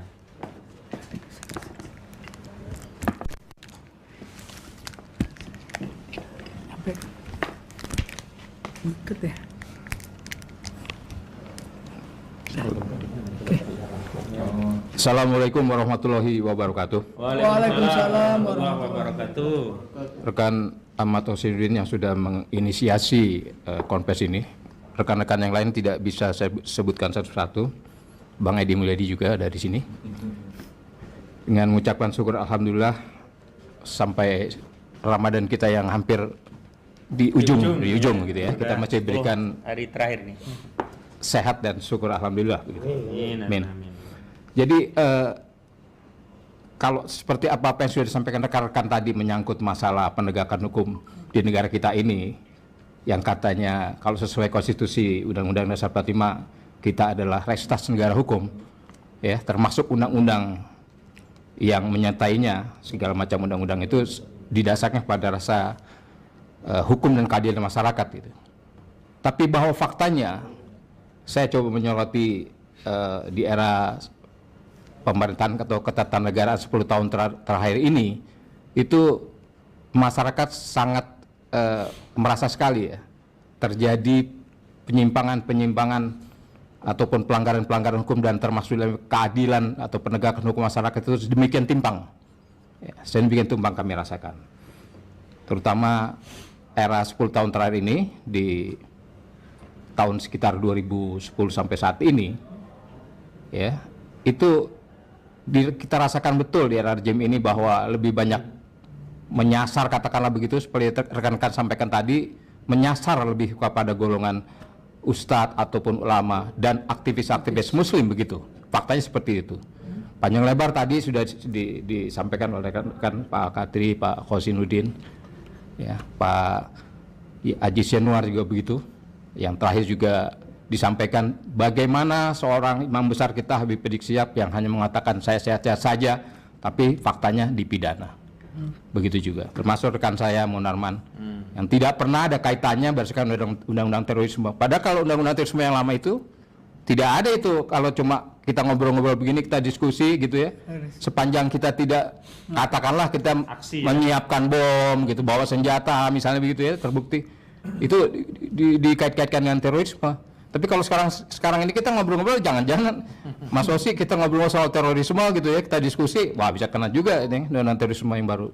Jadi rejim ini sangat represif untuk menjaring, katakanlah sementara ini yang kita tahu adalah para ulama dan aktivis muslim. Faktanya memang seperti itu. Jadi kembali kepada kasus Ustadz kita Gus Nur ya, dan aktivis muslim Bambang Tri begitu tentang ijazah palsu. Tadi sedemikian rupa disinggung oleh rekan Khosinuddin bahwa memang ada gimnya hukumnya itu. Kalau ada seseorang atau pihak menyatakan itu sesuatu dokumen itu palsu, maka harus ada pembandingnya. Kan begitu. Pembandingnya yang asli yang mana gitu ya. Jadi kalau cuma di dalam pengadilan ditunjukkan saja bahwa legalisir gitu kan, dilegalisir seolah-olah ini asli, itu hanya legalisir saja, kopian saja gitu ya. Tapi aslinya sampai sekarang kita tidak bisa kita tidak bisa menemukan, tidak bisa tunjukkan yang ijazah asli itu seperti apa ya. Seperti itulah seharusnya ada giumnya tentang dokumen negara yang asli dan atau yang palsu. Kemudian kalau kita kaitkan tadi saya singgung di awal tentang bagaimana situasi kondisi kehidupan beragama di negara kita yang sebetulnya sudah ditentukan ya, pasal 29 ayat 2 UUD 45 kita, konstitusi kita itu tentang kebebasan warga negara untuk memeluk agama dan beribadah sesuai dengan agamanya masing-masing, sudah dijamin sedemikian rupa. Ya, sudah final itu, sudah dijamin. Tapi faktanya tadi kan saudara Kaltiri menyebut ada Islamfobia, itu memang betul demikian. Karena kita rasakan 10 tahun terakhir rejim ini, terutama dalam era rejim ini, tadi saya katakan banyak sekali ya tokoh-tokoh ulama dan aktivis kita disangkakan kemudian ditangkap sedemikian rupa yang menurut kita dari segi hukum mereka tidak bersalah atau tidak terkait sama sekali apa yang dikatakan apakah terorisme, ekstremis atau radikalisme atau yang lain-lain itu. Jadi kalau coba kita lihat di sini ada pada tahun 2005 itu sebetulnya ada keputusan fatwa Majelis Ulama Indonesia ya MUI nomornya nomor 7 ya tahun 2005 itu tentang pluralisme, liberalisme dan sekularisme tentang agama. Jadi MUI di situ mengatakan bahwa pluralisme, sekularisme ataupun liberalisme agama itu adalah paham yang bertentangan dengan ajaran Islam. Jadi pada tahun 2005 sendiri sebetulnya MUI sudah mengeluarkan fatwa tentang bagaimana kalau ada pihak-pihak ataupun kelompok yang selalu saja mengkait-kaitkan apakah itu beda Islam, tentang Islam, apakah tentang kegiatan keagamaan terutama tentang Islam tanpa menyebutkan yang non muslim, tapi di sini arahan jelas, targetnya jelas adalah pihak-pihak yang aktif ataupun tokoh-tokoh muslim. Itu sasarannya itu jelas. Jadi tadi saya singgung adalah isu terorisme juga demikian. Jadi ada semacam coba mengkait-kaitkan ya persoalan agama dengan terorisme. Ini kan aneh ya. Apa dan lucunya ya faktanya hanya agama Islam yang dikait-kaitkan dengan terorisme ya tanpa bermaksud menyinggung agama yang lain, tapi memang faktanya seperti itu. Jadi itu yang terjadi. Kemudian sekarang ini kan kita melihat ya akhirnya ini kan rame nih persoalan politik identitas begitu ya Mas Husi ya, politik identitas itu juga demikian tampaknya itu hanya disasarkan kepada suatu kelompok umat Islam saja. Padahal kalau kita menyebut politik identitas, itu juga akan berlaku bukan buat agama-agama yang lain. Apakah itu Kristen, apakah itu Katolik, Buddha, Hindu begitu. Identitas mereka adalah sesuai dengan agamanya mereka itu. Tapi yang dipersoalkan, yang diangkat ya oleh pihak-pihak tertentu, dan dalam hal ini kaitannya dengan baru-baru ini persoalan politik identitas menyasar pada salah satu partai politik yang baru, yaitu itu dipersoalkan terus sampai saat ini. Nah, sementara kita mengetahui partai politiknya lama, sebagai contoh konkretnya adalah misalnya ya mereka menggunakan lambang atau logo Ka'bah, Mas Uji. Itu jelas, gambarnya jelas itu Ka'bah, tapi tidak pernah dipersoalkan bahwa itu menyangkut politik identitas. Kan lucu, aneh. Berarti ada diskriminasi dalam penegakan hukum ya. Ada marginalisasi kalau boleh kita katakan sedemikian. Jadi tidak ada masalah itu dengan politik identitas selama ini. Jadi tidak perlu ada ketakutan ataupun fobia begitu terhadap persoalan politik identitas. Mungkin itu saja sementara yang bisa saya sampaikan, nanti bisa ditambahkan lagi rekan-rekan. Baik, terima kasih Bang Jojo. Dan selanjutnya kepada aktivis kita Bang Jalis. Cuman saya ingin konfirmasi, tadi memang ada gempa dan di sini kami terasa. Jadi tadi saat Bang Al-Katiri break sebentar tadi memang ada gempa, dan tadi ada informasi di Tuban katanya. Tuban 6,6. 6,6. Mudah-mudahan tidak ada korban, mudah-mudahan kita semua dilindungi oleh Allah. Dan sebenarnya kalau dalam pandangan akidah Islam, gempa itu salah satu tanda-tanda ya banyaknya maksiat manusia di muka bumi. Kita semestinya harusnya banyak muhasabah, dan termasuk hadiran kita di sini dalam rangka untuk bisa memuhasabah para penguasa agar tidak berbuat zalim, sehingga kalau penguasanya itu adil maka akan turun barokah dari langit dan bumi, bukan sebaliknya justru banyak musibah. Baik Bang Jali, silakan disampaikan pandangannya. Ya baik, terima kasih Pak Ustadz Ahmad Hosinuddin selaku penyelenggara acara ini. Bismillahirrahmanirrahim. Assalamualaikum warahmatullahi wabarakatuh. Waalaikumsalam warahmatullahi wabarakatuh. Rabbi shrah li sadri wa yassir li amri wahlul 'uqdatam min lisani yafqahu qauli, amma ba'du. Yang saya hormati dan yang saya cintai Pak Ahmad Hosinuddin selaku penyelenggara, dan bapak-bapak para praktisi, pakar hukum, wartawan senior dan aktivis yang bisa hadir hari ini. Namun saya tidak bisa sebutkan satu persatu mengingat waktu yang sangat terbatas, dan saya juga alhamdulillah kebagian yang terakhir. Masih ada lagi, 2 lagi. Oh, masih ada lagi ya? Iya. Jadi saya bisa belajar banyak tentang hukum dan konstruksi hukum yang sudah dipaparkan oleh para ahli hukum tadi. Alhamdulillah hari ini saya senang sekali karena ada pengacara kami juga, Habib Al-Katiri, yang menangani kasus saya dulu di peristiwa 2019. Kemudian juga ada sahabat juang kita Ustadz Edi Mulyadi tentang kasus jin buang anak. Artinya saya di sini tidak sendirian, bahwa saya adalah bagian dari korban kriminalisasi. Saya menyebutnya bahwa saya, Bang Jali Pitung, adalah korban dari demokrasi hitam. Mengapa saya sebut korban dari demokrasi hitam? Undang-undang dasar kita membolehkan, membenarkan dan melindungi secara konstitusional orang melakukan unjuk rasa. Tapi apa yang saya lakukan untuk menolak dugaan pemilu curang, hasilnya seperti yang tadi Pak Al-Katiri sampaikan. Saya dituduh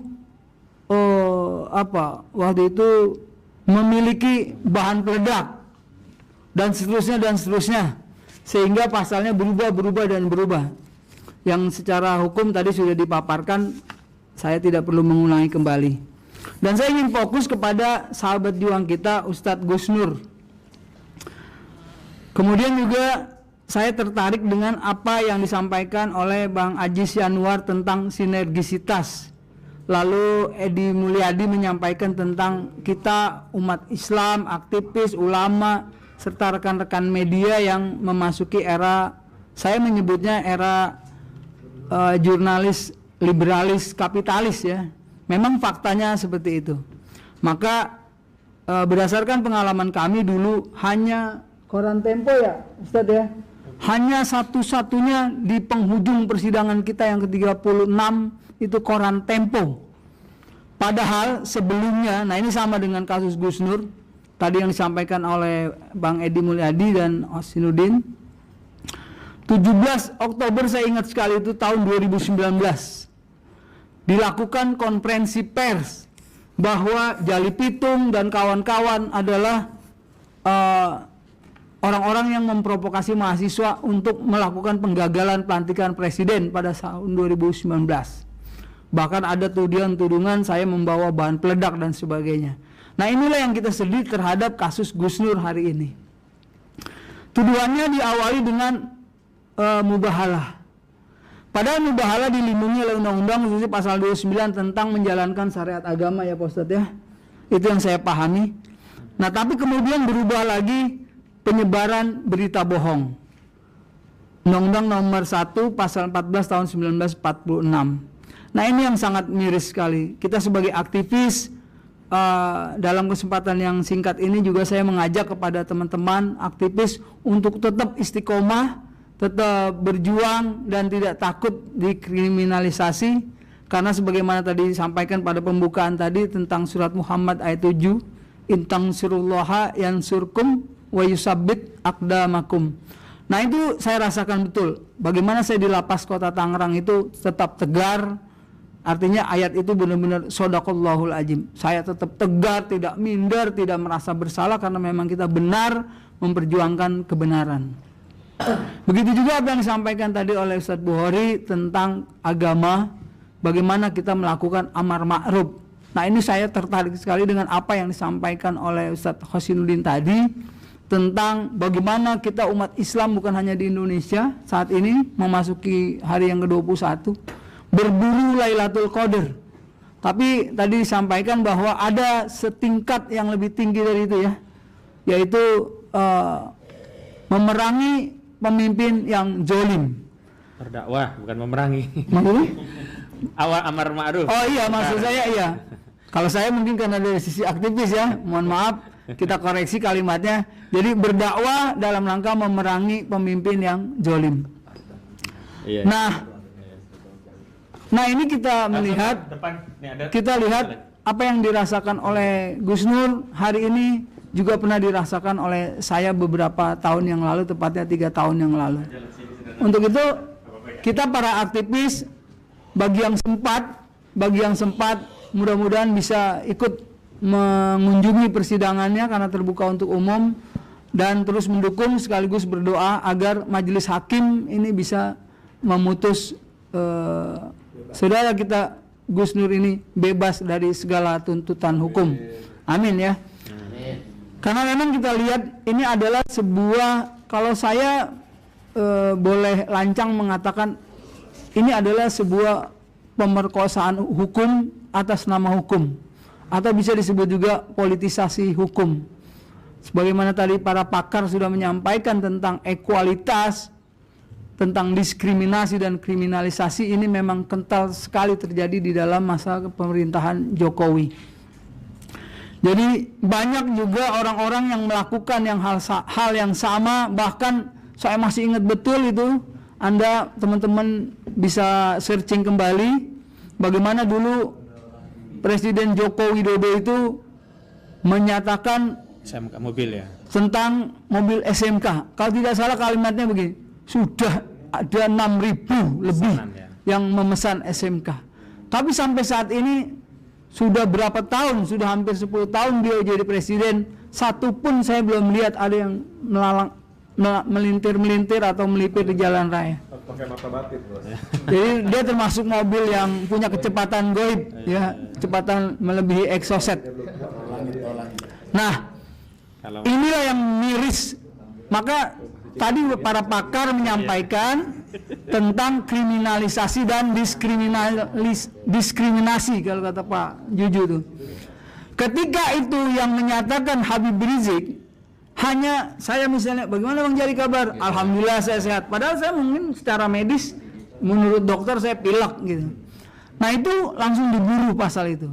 Kemudian juga tokoh agama, aktivis seperti Bang Munarman, kemudian langsung aja pada persoalan ini, Gus Nur misalnya, tapi tidak kepada Jokowi, tidak kepada Denny Siregar, Adi Armando, Abu Janda.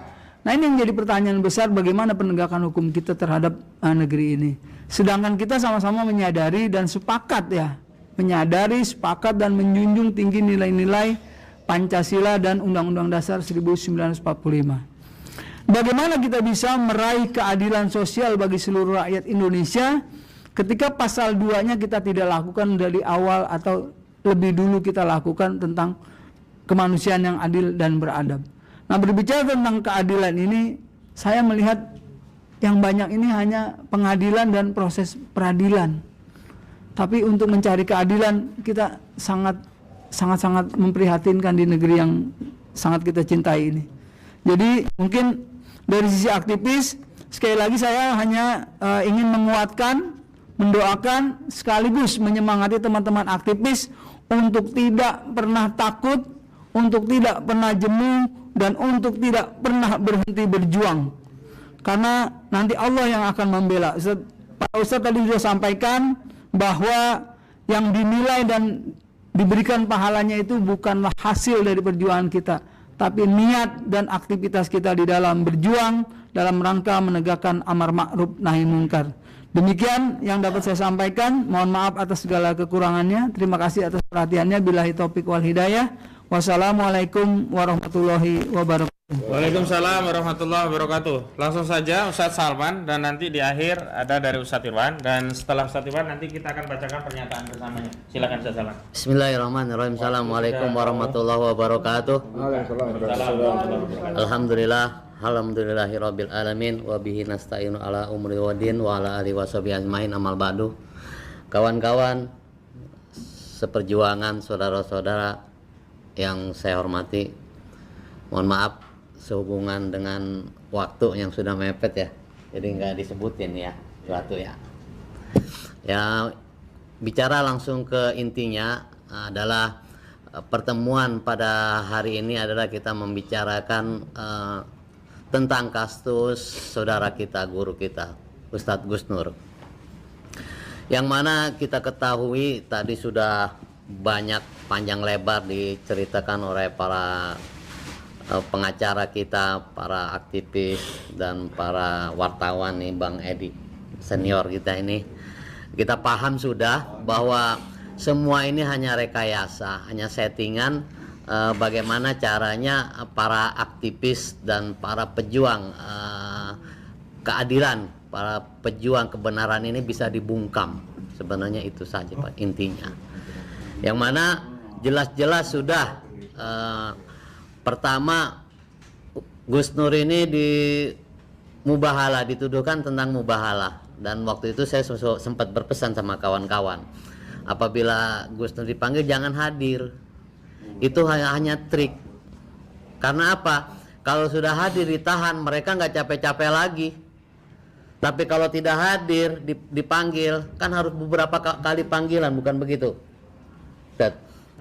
Ya, beberapa kali panggilan pertama tidak hadir, panggilan kedua tidak hadir, panggilan ketiga baru bisa dijemputkan, biar mereka capek. Dan deliknya pun harus ada yang dilapor, harus ada yang melaporkan. Tadi seperti pengacara kita bilang, Ustadz Ahmad Al-Katiri, dan jelas jadi siapa itu biang keroknya.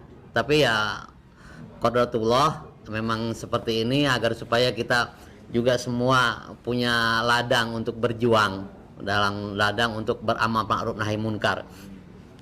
Dan pada intinya di persidangan terakhir sudah menjadi rahasia umum bahwa JPU ini tidak bisa menghadirkan ijazah asli Jokowi. Padahal mereka harus menghadirkan ijazah Jokowi. Kecuali pada saat itu kita yang menuntut di pengadilan Jakarta Pusat, kita yang menuntut itu, baru kita yang mempunyai kewajiban untuk menghadirkan ijazah aslinya. Tapi ini kan sudah terbalik. Qadratullah, memang Allah punya aturan, kita di pihak yang di atas angin atau di pihak yang dibenarkan, gitulah. Tapi di persidangan dibalik malah kan, kita yang disuruh menghadirkan ijazah Jokowinya itu kan udah luar biasa. Kalau dilihat dari tadi semua pembicaraan bahwa ternyata ini sangat jolim sekali sudah. Diibaratkan ini orang sudah jatuh ditibanin tangga ini, bukan ditolongin tapi ditibanin tangga ini udah luar biasa jolimnya. Nanti Allah punya aturan untuk membalas mereka. Dan juga kita sama-sama di sini jangan bosan, jangan takut, jangan gentar untuk berjuang ke depan, karena ini belum seberapa ini. Kalau menurut saya ini peristiwa-peristiwa ini belum seberapa ini. Saya sering mengatakan bahwa mereka kalau tidak bisa dengan framing, dengan buzzer, mereka akan melakukan tindakan, mereka akan melakukan aksi. Apalagi ke depan nanti di 2024 ini tahun-tahun politik ini udah nanti akan terjadi hal-hal yang lebih luar biasa lagi nanti kepada para selamat datang Bang Eka. Akan terjadi hal-hal yang luar biasa lagi nih. Saya hanya sekedar mengingatkan kepada kawan-kawan semua, para aktivis, para ustadz, para yang guru yang memang di dalam perjuangan, akan ada lagi hal-hal yang akan luar biasa yang akan rejim lakukan terhadap kita. Saya rasa itu ya cukup ya. Saya sudah cukup, saya sudah dilihat-lihat nih banyak. Bang Eka juga baru datang nih, kurang lebihnya mohon maaf. Wabillahi taufiq wa hidayah. Assalamualaikum warahmatullahi wabarakatuh. Lanjut Bang Eka dan nanti Ustaz Irwan, karena nanti masih ada pembacaan pernyataan di ujung. Ini sudah mau buka ini. Buka ya? Afwan. Antum dapat Jam berapa sih? Ini setengah 6. Buka kan kayaknya kurang. Assalamualaikum warahmatullahi wabarakatuh. Waalaikumsalam warahmatullahi wabarakatuh. Takbir. Alhamdulillah wassalatu wassalamu ala Rasulillah wa ala alihi washabbihi wa mawala la haula wala quwata illa billah amma ba'd. Ini menjelang daripada putusan seorang aktivis muslim, seorang ulama yang coba untuk dikriminalisasi, maka kita menolak segala bentuk kriminalisasi terhadap ulama dan kita berharap hakim sebagai kepanjangan tangan Tuhan bisa memutuskan dengan sejernih-jernihnya tanpa takut tekanan, tanpa takut intervensi, karena menjadi moto antum mudah-mudahan iskariman aw mutsyahidah, hidup mulia atau mati syahid. Kalau seorang hakim sudah bisa memutuskan satu perkara dengan adil, maka Allah akan menjamin segala sesuatunya. Kuatkan hati sang hakim, bebaskan Gus Dur. Demi Allah, kita tidak akan pernah tinggal diam ketika ulama-ulama kita dikriminalisasi, ketika ulama-ulama kita dizalimi, ketika ulama-ulama kita selalu diintimidasi, diancam dan lain sebagainya. Maka kami tidak akan pernah tinggal diam, kami akan terus bergerak untuk menegakkan kebenaran dan keadilan. Terima kasih. Assalamualaikum warahmatullahi wabarakatuh. Lanjut ke Satriwan dan seruan hadir juga nanti Ustaz. Ya. Assalamualaikum warahmatullahi wabarakatuh. Alhamdulillah wa syukurillah wa ni'matillah. Atas nama keluarga Gus Nur kami ucapkan kepada seluruh kuasa hukum, para ulama, para aktivis dan ormas yang telah banyak memberikan dukungan dan support dan pembelaan kepada Gus Nur dan Bambang Tri.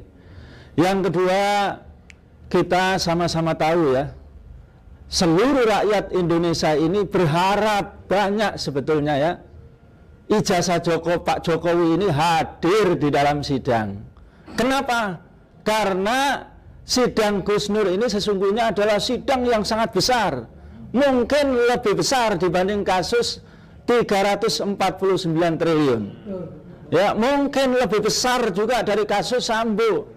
Ya, karena konsekuensinya adalah kalau ini tidak selesai permasalahan ini, Pak Jokowi ini bisa ya dilegitimasikan sebagai raja bohong itu jadi sempurna. Nah, ini yang kasihan kita. Yang kedua juga bisa di impeachment, gitu ya. Jadi rakyat sebetulnya pingin ini Pak Mahfud yang perang dengan korupsi dan keadilan tiba-tiba ngomong, ya, saya perintahkan kepada Pak JPU, ya, ambil ijazah asli Pak Jokowi di Solo. Sudah saya telepon Pak Jokowi. Atau subhanallah, ya, Mbak Puan biar tidak dielu-elukan lagi, ya, dengan wajah dan tubuh yang, ya Allah, subhanallah. Ya, maka dia sebagai ketua DPR memerintahkan juga Pak Jokowi biar tidak saya impeachment, tolong diantar ijazahnya Pak Jokowi yang asli. Atau mungkin singa podium Arteria Dahlan. Wow, akan saya buat panja kalau Pak Jokowi tidak. Iya. Nah, sebetulnya rakyat berharap itu, saudara-saudara sekalian, ya.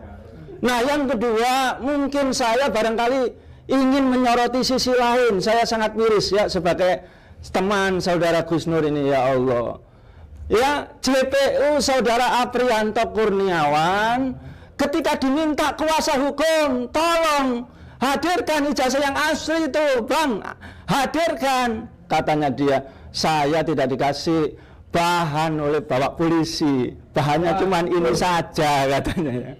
Atau juga Pak Hakim, iya, seharusnya itu sebagai yang menuntut seharusnya menghadirkan. Bagaimana Pak JPU? Oh, saya juga tidak bisa, Pak, hanya ini saja yang diberi polisi. Luar biasa, ya. Kita miris sekali. Tapi di dalam konferensi pers dan di media-media yang banyak, justru dia menuntut 10 tahun. Itu saya baca terus, ternyata agar ada efek jerah kepada Gus Nur. Karena Gus Nur ini residivis. Sudah keempat dia itu di persidangan dan di penjara itu sudah dikatakan dia 4 kali. Lah ini kan ngawur ini Pak Aprianto Kurniawan. Justru Gus Nur ini subhanallah, ya, itu bukanlah perkara yang pokok. Gus Nur ini selalu dipanggil masuk penjara karena dia itu sekedar amar ma'ruf nahi mungkar. Harusnya senang Pak JPU itu, Aprianto, bersyukur ada seorang mubaligh yang terus seperti Bang Edi ini, luar biasa, ya, keluar masih tetap kritis. Gus Nur demikian juga, bukan koruptor, tidak menjual aset negara, tidak terbukti menjual kasus, ya, subhanallah. Dan terus menerus dia itu kalau dikatakan residivis, dia itu yang kedua dikatakan selalu menyebarkan ujaran kebencian kepada Pak Jokowi, kepada yang lain tidak. Lah, Pak Aprianto ini gimana, kurang membaca video atau tidak itu, ya. Gus Nur itu tidak hanya sekedar Pak Jokowi, ya, Pak Prabowo pun ketika dia itu beliau juga diingatkan, betul tidak? Luar biasa, ya. Ulama-ulama melenceng, ya, melenceng, ya Allah. Ulama-ulama yang dibayar, ulama-ulama yang kempes banyak disebut oleh Gus Nur. Ya Allah, Pak Aprianto, ya. Demikian juga Gus Nur ini rajin, ya, membantu ketika gempa. Videonya banyak, rajin membangun masjid, rajin membangun rumah-rumah orang yang tidak mampu, yang roboh. Nah, itu tidak hanya Pak Jokowi, Pak. Itu, ya. Nah, jadi sekali lagi, maka semua yang dilakukan oleh kuasa hukum ini saya ucapkan jazakumullah khairan katsira dan menyadarkan umat. Maka umat dan rakyat ini dengan, ya, perjuangan panjenengan semuanya, perjuangan panjenengan semua, pembelaan ini menyadarkan betapa besar pahalanya dan betapa pentingnya untuk membela negara ini, ya. Maka kami ucapkan jazakumullah khairan katsira. Yang kedua, insya Allah perjuangan panjenengan semuanya ini akan menjadikan tangan-tangan Allah, kekuasaan Allah itu akan membela para ulama dan para habaib dan para pejuang Islam. Seperti yang disampaikan oleh Kiai Bukhari bahwa nas di dalam Al-Quran dan hadis banyak sekali kalau penguasa itu zalim, penguasa itu dia suka menyusahkan rakyat, maka dia akan disusahkan oleh Allah SWT, ya. Bahkan Rasulullah titip pesan doa kepada kita, ya, Bismillahirrahmanirrahim, Allahumma man waliya min amri ummati syai'an fasyaqqa alaihim faskuk alaih. Wa man waliya min amri ummati syai'an farafaqqa bihim farfuq bih. Ya Allah, barang siapa yang mengurusi urusan umatku dan dia menyusahkan umatku, maka susahkan dia dunia dan akhirat. Dan barang siapa orang yang mengurusi urusan umatku dan dia memudahkan, menyayangi maka umatku, maka dia mudahkan dan sayangi dunia dan akhirat. Mudah-mudahan dari doa ini yang dipesan oleh Rasulullah ini juga memiliki makna bahwa pasti pemimpin atau penguasa yang zalim, pemimpin dan penguasa yang bohong, kalau tidak kita hentikan maka pasti akan dibinasakan oleh Allah SWT. Pasti akan disengsarakan oleh Allah SWT. Takbir. Takbir. Ini yang harus menyadarkan Bapak Hakim. Maka wajib Gus Nur ini dibebaskan. Takbir. Gus Nur ini wajib dibebaskan. Dan tidak lupa para habaib, para ulama, para aktivis ormas Islam yang ada di Jawa Tengah, hadiri pada tanggal 18 jam 9 hari Selasa di Pengadilan Surakarta. Kita semuanya hadir berduyun-duyun. Insya Allah Bapak Hakim akan terketuk karena takut akan siksa dan hisab Allah SWT dunia dan akhirat. Assalamualaikum warahmatullahi wabarakatuh. Baik, terakhir akan saya bacakan pernyataan bersama. Jadi karena ini situasinya puasa, duduk saja, menyimak saja. Saya akan bacakan, nanti kita akhiri dengan takbir. Dan di sini juga saya akan bacakan sejumlah tokoh-tokoh di berbagai daerah yang juga ikut menyetujui atas substansi atau materi pernyataan ini. Baik, Bismillahirrahmanirrahim. Pernyataan bersama advokat, tokoh, dan ulama Jabodetabek, bebaskan Gus Nur, stop pembungkaman ulama, aktivis, dan dakwah Islam berdalih delik kabar bohong. Setelah mencermati keseluruhan fakta persidangan, memperhatikan keterangan saksi dan ahli, bukti-bukti, hingga setelah mendengar keterangan dari terdakwa baik Gus Nur maupun Bambang Tri, kami advokat, ulama, dan tokoh Jabodetabek dengan ini ingin menyampaikan hal-hal sebagai berikut. Pertama, aktivitas yang dilakukan oleh Gus Nur adalah aktivitas yang terkategori penyampaian pendapat di muka umum dan menjalankan ibadat dalam agama Islam, baik berupa dakwah amar ma'ruf nahi mungkar maupun ketika membimbing sumpah mubahalah, yang kesemuanya adalah aktivitas yang sah, legal, dan konstitusional, hal mana telah dijamin konstitusi berdasarkan ketentuan pasal 28 dan pasal 29 Undang-Undang Dasar 1945. Kedua, penyampaian pendapat di muka umum dan menjalankan ibadat dalam agama Islam baik berupa dakwah maupun mubahalah, baik dalam bentuk menulis buku dan mempublikasikan materi muatannya, melaksanakan aktivitas dakwah amar ma'ruf nahi mungkar, termasuk di dalamnya melakukan sumpah mubahalah, bukanlah kejahatan. Sekali lagi, termasuk di dalamnya melakukan sumpah mubahalah bukanlah kejahatan. Karena itu aktivitas dimaksud bukan menyebar kebohongan yang menerbitkan keonaran, bukan menebar kebencian dan permusuhan berdasarkan sara, juga bukan penistaan agama, tidak melanggar pasal 14, 15 Undang-Undang Nomor 1 Tahun 1946, pasal 28 junto pasal 2 ayat 2 Undang-Undang ITE, juga pasal 156A KUHP sebagaimana didakwakan oleh jaksa penuntut umum. Ketiga, hingga proses akhir pemeriksaan persidangan, tidak ada satupun ahli maupun saksi-saksi yang dihadirkan di persidangan yang pernah melihat atau mengetahui ijazah asli Jokowi, baik ijazah SD, SMP, SMA, dan S1. Karena itu segenap rakyat Indonesia memiliki hak atas kepastian keaslian ijazah asli presidennya agar tidak mewarisi legasi memalukan kepada generasi selanjutnya, karena republik ini tertuduh memiliki presiden berijazah palsu. Keempat, Presiden Jokowi sebenarnya memiliki kesempatan untuk membuktikan ijazah aslinya dalam proses persidangan. Namun sayang, hingga proses pemeriksaan saksi dan ahli selesai, ijazah asli Jokowi tidak juga dihadirkan di persidangan. Berdasarkan hal-hal tersebut di atas, didasari atas keyakinan tidak terbuktinya tuduhan yang dialamatkan kepada Gus Nur, maka kami merekomendasikan agar majelis hakim yang memeriksa perkara dimaksud agar memberikan putusan yang adil dengan membebaskan Gus Nur atau setidaknya melepaskannya dari segala tuntutan. Jika tidak, kami khawatir putusan yang menghukum Gus Nur akan meruntuhkan wibawa peradilan dan memicu terjadinya pembangkangan rakyat. Lagi pula, Pengadilan berkepentingan untuk mengeluarkan keputusan yang adil untuk mengkonfirmasi lembaga yudikatif masih lurus dan steril dari pengaruh kekuasaan dan dapat dijadikan sarana untuk memberikan keadilan kepada segenap masyarakat pencari keadilan. Jakarta, 14 April 2023. Tertanda advokat tokoh dan ulama Jabodetabek, juga beberapa daerah lainnya: Ahmad Kozuddin SH, Dr. Egy Sujana SH MSI, Ahmad Midan SH, Dr. Refli Harun SH LLM, Kiai Haji Slamet Ma'arif, Ustadz Muhammad Yusuf Marta, Kiai Haji Mikdad Ali Aska LC, Ustadz Bukhari Muslim, Juju Purwantoro SHMH, Dr. Andes Abdullah Al-Katir SHMH, Haji Yanuar SHMH, Kiai Ahmad Jainuddin, Ustadz Eka Jaya, Edi Mulyadi, Jali Pitung, Ustadz Muhammad Salman, Ustadz Iwan Saifullah, Novel Bamukmin Esa, Kiai Muhammad Asrori Muzaki, Mojokerto, Kiai Heru Elyasa, Mojokerto, Kiai Toha Kholili, Madura, Azamkan Esa, Cak Selamat Sugianto, Surabaya, Dr. Muhammad Taufik SHMH, Solo, Dr. Andes Haji Muhammad Sani Alamsyah SHMBL, Profesor Suiteki SHM Home, Semarang, Haji Zainal Mustafa SPD SHMH Solo, Mujizan Malkan Sangiju Mega Bintang Solo, Muhammad Evan Medan, Kiai Haji Abdul Habib Tuban,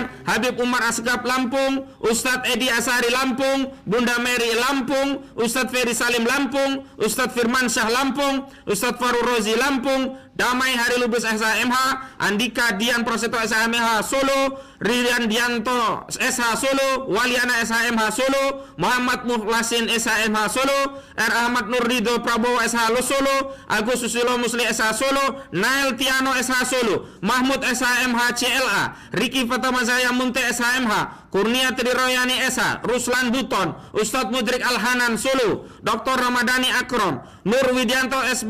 Homs Jogja, Kiai Haji Awid Masyuri, Kiai Haji Asron Harun SHMKN, Abdul Hamid Malang, Akmal Kamil Nasution SH Kepri, Dr. Herban Kadir SHM Hum, Ida Nur Haida Kusdianti Banten, Haji Asrul Harun SHMKN, Daeng Wahidin, Ustadz Ferry Kustanto, Gus Muhammad Abbas Jateng, dan Ustadz Alfian Tanjung. Takbir! Allahu Akbar! Takbir! Allahu Akbar! Takbir! Allahu Akbar! Assalamualaikum warahmatullahi wabarakatuh. Waalaikumsalam warahmatullahi wabarakatuh.